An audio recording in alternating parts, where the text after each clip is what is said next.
Au bout de 2 ans, Pharaon fit un rêve, il se trouvait près du Nil.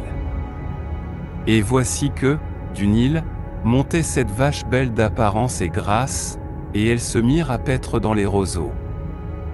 Et voici que, après elle, montait du Nil 7 autres vaches, laides d'apparence et maigres, et elles s'arrêtèrent près des premières vaches, sur la rive du Nil. Mais les vaches laides d'apparence et maigres dévorèrent les 7 vaches belles d'apparence et grasses. Et Pharaon se réveilla. Puis il se rendormit et fit un second rêve, voici que 7 épis poussaient sur une même tige, pleins et beaux. Et voici que 7 épis vides et brûlés par le vent d'Orient poussèrent après eux. Les épis vides engloutirent les 7 épis pleins et beaux. Alors Pharaon se réveilla, c'était un rêve. Le matin, son esprit était troublé. Il fit donc appeler tous les magiciens et tous les sages d'Égypte. Pharaon leur raconta son rêve, mais personne ne pouvait l'interpréter pour Pharaon. Alors le chef des échansons parla à Pharaon, « Je vais aujourd'hui rappeler mes fautes. » Pharaon s'était irrité contre ses serviteurs et m'avait fait mettre en prison dans la maison du chef des gardes, moi et le chef des boulangers.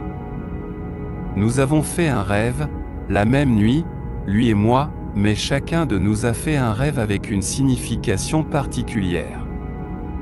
Il y avait là avec nous un jeune hébreu, esclave du chef des gardes.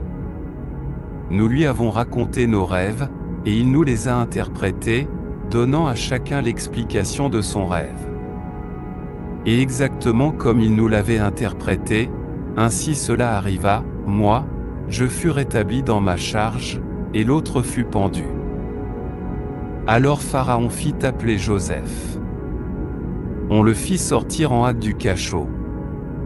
Il se rasa, changea d'habit et se présenta devant Pharaon.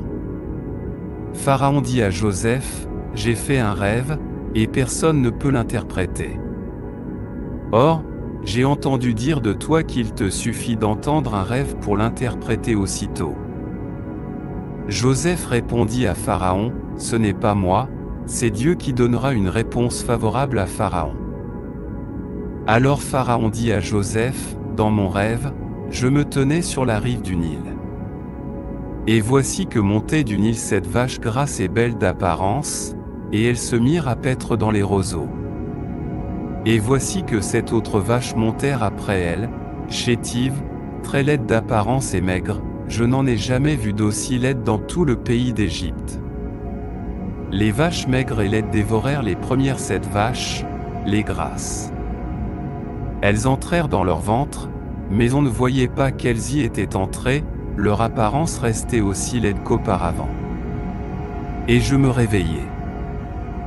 Puis je vis en rêve 7 épis poussés sur une même tige, pleins et beaux. Et voici que 7 épis vides, brûlés par le vent d'Orient, poussèrent après eux.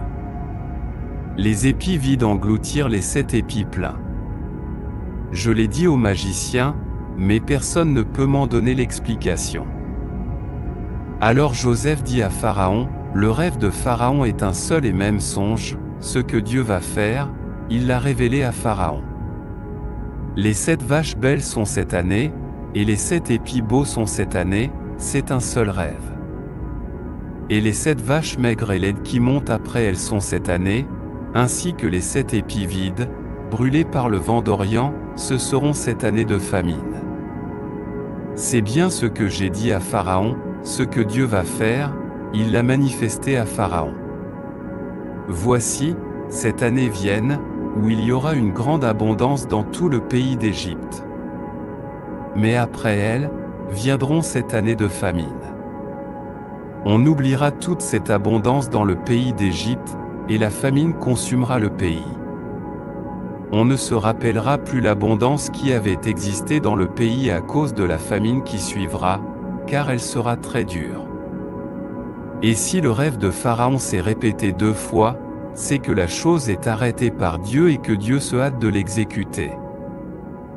Que Pharaon choisisse donc un homme intelligent et sage, et qu'il le mette à la tête du pays d'Égypte. Que Pharaon établisse des commissaires sur le pays, pour prélever un cinquième des récoltes du pays d'Égypte pendant les 7 années d'abondance. Qu'il rassemble tous les vivres de ces bonnes années qui vont venir, qu'il fasse du blé des réserves sous l'autorité de Pharaon et le mette en dépôt dans les villes. Ces vivres serviront de réserve au pays pour les 7 années de famine qui surviendront en Égypte, afin que le pays ne soit pas détruit par la famine. La chose plut à Pharaon et à tous ses serviteurs. Pharaon dit à ses serviteurs, « Pourrions-nous trouver un homme comme celui-ci, en qui soit l'Esprit de Dieu ?» Puis Pharaon dit à Joseph, « Puisque Dieu t'a révélé tout cela, il n'y a personne d'intelligent et de sage comme toi. C'est toi qui seras mon intendant, et tout mon peuple obéira à tes ordres. Seul par le trône, je serai plus grand que toi. » Pharaon dit à Joseph, « Vois, je te mets à la tête de tout le pays d'Égypte. » Pharaon ôta son anneau de sa main et le mit à la main de Joseph, il le revêtit d'habits de lin fin et lui mit un collier d'or au cou. Il le fit monter sur son second char, et on criait devant lui, « Abrec !» C'est ainsi qu'il l'établit sur tout le pays d'Égypte. Pharaon dit à Joseph, « Je suis Pharaon, mais sans toi, personne ne lèvera la main ni le pied dans tout le pays d'Égypte. » Pharaon appela Joseph du nom de Tsafnat-Panéach et lui donna pour femme Asnath, fille de Potiphéra, prêtre d'On. Joseph parcourut tout le pays d'Égypte. Joseph était âgé de 30 ans lorsqu'il se présenta devant Pharaon, roi d'Égypte. Il quitta Pharaon et parcourut tout le pays d'Égypte. Pendant les 7 années d'abondance, la terre produisit abondamment. Il rassembla tous les vivres de ces 7 années d'abondance en Égypte et fit des réserves dans les villes. Joseph amassa du blé comme le sable de la mer, en si grande quantité qu'on cessa de compter, car c'était incalculable. Avant que vienne l'année de la famine, 2 fils naquirent à Joseph, que lui enfanta Asnath, fille de Potiphéra, prêtre d'On. Joseph donna au premier-né le nom de Manassé, car, dit-il, Dieu m'a fait oublier toutes mes peines et toute la maison de mon père. Il donna au second le nom d'Éphraïm, car, dit-il, Dieu m'a rendu fécond dans le pays de mon affliction. Les 7 années d'abondance en Égypte prirent fin, et les 7 années de famine commencèrent, comme Joseph l'avait dit. La famine régnait dans tous les pays, mais dans tout le pays d'Égypte, il y avait du pain.